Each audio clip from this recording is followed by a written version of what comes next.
196 गेंदों का सामना करते हुए 14 चौके लगाए हैं, 3 छक्के रोहित शर्मा के बल्ले से देखने को मिले हैं और out of form Rohit Sharma को लगातार कहा जा रहा था कि इनके बल्ले से रन नहीं निकल रहे हैं। कब कप्तान साहब वो लीडिंग फ्रॉम द फ्रंट जिस पारी को कहते हैं वो पारी देखने को मिलेगी और आज रोहित के बल्ले से ठीक वैसी ही पारी देखने को मिली है। पिछला जो अर्धशतक आया था इससे पहले वो जुलाई 2023 को आया था और अब देखिए आप फरवरी में सीधे शतक लगाकर जवाब दिया है उन सभी आलोचकों को जो कह रहे थे कि रोहित शर्मा के बल्ले से अब रन नहीं निकलेंगे और वही आलोचकों को अब जवाब दिया है। मोनू ये शतक बता रहा है चीख चीख कर कि क्यों रोहित शर्मा को हिटमैन शर्मा कहा जाता है। बिल्कुल, लेकिन आज एक बात ये भी देखनी होगी कि रोहित बड़े लकी रहे हैं, आज उनको मौके मिले हैं 2-3 बार। वो थोड़ा सा जैसे बिन पानी की मछली तड़पती है वैसा कुछ तड़पे थे वो एंडरसन के खिलाफ अगेंस्ट, लेकिन फिर भी एक अच्छी नॉक और मजा आ गया पारी देखकर उनकी। और लंबे समय के बाद आपने ठीक कहा, लंबा अरसा हो गया 100 बने हुए, लेकिन अब ये जो 100 आया है, देखिए टीम इंडिया का स्कोर अब इसी 100 की वजह से 326 हो गया है।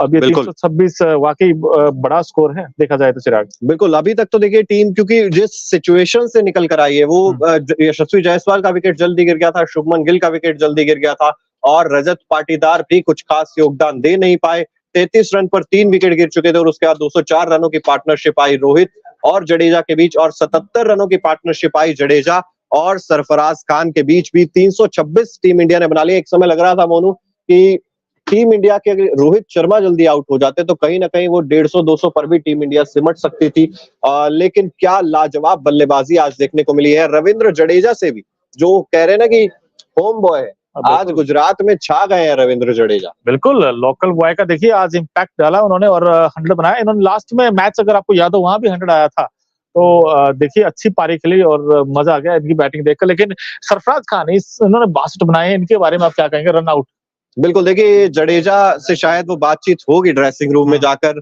और नाराज लग रहे थे वहां पर क्योंकि जिस तरीके से खेल रहे थे, जिस इंटेंट के साथ खेल रहे थे सरफराज खान, वो इंटेंट बहुत ज्यादा पॉजिटिव था। ये दिखा रहा था कि एक बड़ा शतक भी बना सकते हैं, लेकिन कोई भी बल्लेबाज अपने डेब्यू मैच पर इतनी अच्छी पारी खेल रहा हो और उसके बाद वो रन आउट हो जाए, ये शायद वो आखिरी सपना ही होगा वो जो देखना चाहता होगा, लेकिन सरफराज खान के साथ कुछ ऐसा ही हुआ है। अब रविंद्र जडेजा ही क्यों दूसरे एंड पर मौजूद होते हैं जब ज्यादातर रनआउट्स होते हैं, इस चीज का जवाब मोनू शायद ढूंढना पड़ेगा। बिल्कुल, देखिए कभी-कभी क्रिकेट में होते हैं, लेकिन वो भी सिंगल तलाश रहे थे उस समय, लेकिन वो सीधे हाथों में चली गई और वहां पर अच्छा थ्रो हुआ और मार्कवुड थे वहां पे और काफी अच्छा थ्रो वो मार्कवुड की तरफ से देखने को मिला, लेकिन पिता वहां मौजूद थे सरफराज खान के, उनकी वाइफ मौजूद थी वहां पर, लेकिन बहुत ज्यादा उनके चेहरे पर जो उदासी है वो देखने को मिल रही थी। सरफराज खान लंबे अरसे का इंतजार था कि कब अपना मौका आएगा, कब टाइम आएगा। अब टाइम आया तो रन आउट कोई भी खिलाड़ी नहीं होना चाहेगा। पहला सेशन अगर हम कहें तो शेयर्ड टाइप का रहा था क्योंकि 3 विकेट वहां पर गिरे थे। दूसरा सेशन टीम इंडिया ने पूरी तरीके से अपने नाम किया, एक भी विकेट नहीं गिरा दूसरे सेशन में इंडिया का, और तीसरे सेशन में 2 विकेट जरूर गिरे हैं, लेकिन रन्स काफी ज्यादा उस सेशन में हमने बनते हुए देखे। इसलिए आज मोनू 3 में से 2 सेशन टीम इंडिया ने अपने नाम किए हैं। बिल्कुल, और अच्छी बात मुझे ये लगी है कि जो जडेजा और रोहित की जो पार्टनरशिप थी वो बड़ी क्रूशियल थी, क्योंकि उसी की वजह से वहां से जो मोमेंटम मिला टीम इंडिया को वो काबिले तारीफ है। और खासकर जडेजा की तारीफ इसलिए बनती है क्योंकि जडेजा की जो बैटिंग है वो बड़े कमाल की किया। जो उन्होंने 110 बनाकर अभी वो खेल रहे हैं इस वक्त क्रीज पर। जडेजा की अच्छी बात ये क्योंकि उन्होंने बहुत अच्छे शॉट्स खेले हैं, उन्होंने ग्राउंड के चारों तरफ स्ट्रोक्स खेले हैं। और ये जो पारी है रविंद्र जडेजा की, ऐसा तो लगता है कि मैच की डिसाइडिंग फैक्टर हो सकता है। बिल्कुल डिसाइडिंग फैक्टर हो सकता है और कल एक नया चैलेंज रहने वाला है। अब इस बारे में भी बात करनी जरूरी है मोनू, क्योंकि वो आखिरी जो 3 ओवर्स डलवाए गए हैं बेन स्टोक्स ने, जो आखिरी 3 ओवर्स डलवाए हैं वो नई गेंद के साथ डलवाए हैं। अब नई गेंद के साथ रिस्क ये रहता है कि आपके रन जरूर जा सकते हैं, कुछ बाउंड्रीज जरूर बल्लेबाज बटोर सकते हैं, लेकिन उतना ही ज्यादा विकेट लेने का चांस भी आपके पास हो जाता है। उसी तरीके के कुछ नजर आई है अभी तक, क्योंकि कुलदीप यादव जो नाइट वॉचमैन के रूप में नजर आए थे मोनू, कुलदीप यादव नाइट वॉचमैन है, लेकिन कल सबसे पहले आते ही इंग्लैंड का काम ये हुआ कि कुलदीप यादव को चलता करें और उसके बाद फिर इस पारी को जल्द से जल्द समाप्त किया जाए। लेकिन दूसरी तरफ इंडिया सोचे कि पहला आधा घंटा या 1 घंटा अगर टिक जाते हैं रविंद्र जडेजा तो फिर दोबारा से उसी लय में आ जाएंगे, रन्स जल्दी जल्दी बनने शुरू हो जाएंगे और फिर वो जो एम कर रहे हो आप 450 पौने 500 उस स्कोर तक फिर आप पहुंच सकते हो।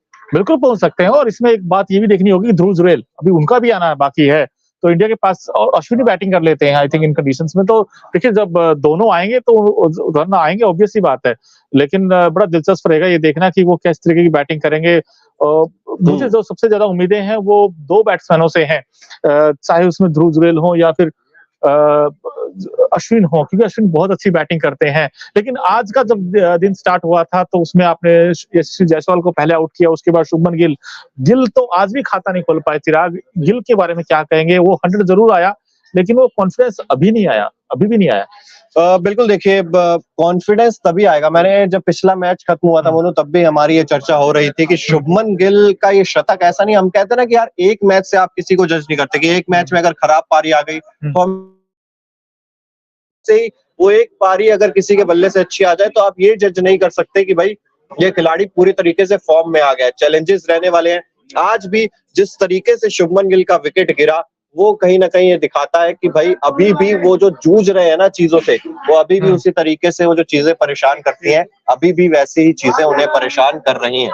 बिल्कुल, और आज भी जिस तरीके से आउट हुए हैं, वो फिर क्यों सीम पर जब गेंद पड़ता है, फिर वो क्यों जब अंदर आता है तो उसमें चाहे रोहित भी हो, उनका भी स्ट्रगल हमने आज करते हुए देखा। यशस्वी जायसवाल जिस तरीके से आउट हुए थे वो शॉर्ट ऑफ लेंथ गेंद पर, और शुभमन गिल भी आज जिस तरीके से आउट हुए, तो आई थिंक अभी भी यार कहते हैं ना वो 100 जरूर आया था। उन्होंने उस शतक ने कई जवाब दिए थे, लेकिन अब तो सवाल भी कई आ गए हैं गिल के ऊपर, क्योंकि गिल कैसी बैटिंग करेंगे। जायसवाल का जो आउट हुए थे, जायसवाल का अगर आप डिसमिसल देखोगे तो वो एक पांव अंपायर की तरफ चला गया था और पूरी तरीके से दोनों हाथ खुल गए थे। अब दोनों जब बाजुएं खुलती तो मजबूर होते खेलने पर। वो खेलना चाहे लेकिन वो आउटसाइड एज लगा और बड़ा अच्छा कैच पकड़ा रूट ने भी यार। बिल्कुल, रूट ने अच्छा कैच पकड़ा भी, लेकिन रूट ने एक अच्छा कैच छोड़ा भी था। वो था कप्तान रोहित शर्मा का, जो मिला था रोहित शर्मा को, उसने कहीं ना कहीं एक बड़ी पारी में तब्दील किया। रोहित शर्मा ने उस मौके को भुनाया, और बाय द वे एक कैच नहीं बल्कि एक वो जो एलबीडब्ल्यू था उसकी अपील जरूर हुई थी, लेकिन डीआरएस नहीं लिया, वहां पर भी रोहित शर्मा आउट थे। लेकिन आपको लकी होना पड़ता है ऐसी सिचुएशंस में, जब आपके रन्स नहीं आ रहे होते हैं, आप एक दो बार चांसेस आपके मिस भी होते हैं, लेकिन बड़ी पारी आती है उसमें लक का भी काफी ज्यादा योगदान होता है मोनू। बिल्कुल, हम कहते हैं ना कि यार किस्मत बहादुरों का साथ देती है। आज सच में बहादुर थे रोहित शर्मा, अगर आप देखें। लेकिन रजत पाटीदार मोनू, रजत पाटीदार ये एक ऐसा खिलाड़ी है, 5 रन बनाए हैं आज 15 गेंदों का सामना करते हुए। अच्छे टच में जरूर नजर आ रहे थे शुरुआत में, लेकिन वो जो कहते हैं ना कट मारने की कोशिश कर रहे थे, उतनी ज्यादा पीछे की गेंद थी नहीं, थोड़ी सी गेंद आगे थी। आगे की गेंद को पीछे खेलने की कोशिश की और थोड़ी फंस के भी आई थी वो टॉम हार्टली गेंद। पहला ही ओवर था आज स्पिन का, और पहले ओवर में स्पिन के रजत पाटीदार उसके शिकार हो गए थे। गेंद थोड़ा सा फंस के यहाँ पर जरूर आ रही है, लेकिन इनको ये चीज देखनी होगी कि अगले मैच में अगर केएल राहुल वापस आ जाते हैं तो फिर एक खिलाड़ी को बाहर जाना होगा, अगर वो रजत पाटीदार होंगे, क्योंकि सरफराज खान ने 62 बनाए हैं।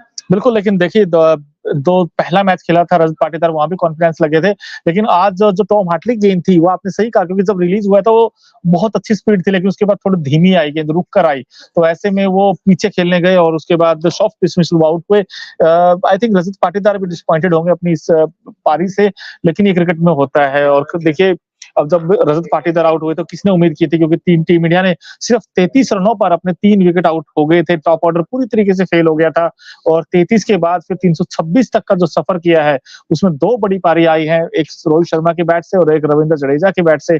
काबिल तारीफ परफॉर्मेंस है टीम इंडिया का, क्योंकि वहां पर जो फर्स्ट सेशन हम बार बार कह रहे हैं कि हो सकता है इंडिया 80 या 90 पे भी 6 आउट हो सकता था, क्योंकि वहां पर गेंद जो पहला 1 या 2 घंटा है वहां पिच से काफी मदद भी थी अगर आप देखें तो, क्योंकि गेंद जिस तरीके से की है खासकर मार्कवुड और जेमी एंडरसन ने, खासकर मार्कवुड की मैं तारीफ करना चाहूंगा, क्योंकि मार्कवुड ने एक टप्पा पकड़ गेंद करते रहे बार बार, और शॉर्ट ऑफ लेंथ गेंद से इन्होंने बड़ा अच्छी पटकी हुई गेंदें की हैं, क्योंकि इंडियन टीम की मैं कई बार देखता हूँ यार थोड़ा सा कंसर्न है, वो पटकी हुई गेंद अभी भी नहीं कर रहे इंडियन गेंदबाज, लेकिन मार्कवुड ने ये यूटिलाइज किया। और मार्कवुड आज देखिए सबसे सफल गेंदबाज इसीलिए बनकर उभरे क्योंकि वो जेम्स एंडरसन भी ना दूसरी तरफ से लगातार परेशान कर रहे थे। आज भले ही जेम्स एंडरसन को विकेट ना मिला हो, लेकिन इनका ये जो योगदान है ना, इनकी इकोनॉमी जो है 3 से हमेशा कम रखते हैं। वैसे तो 2 के आसपास रखने की कोशिश करते हैं, लेकिन 3 से हमेशा ही कम रहती है।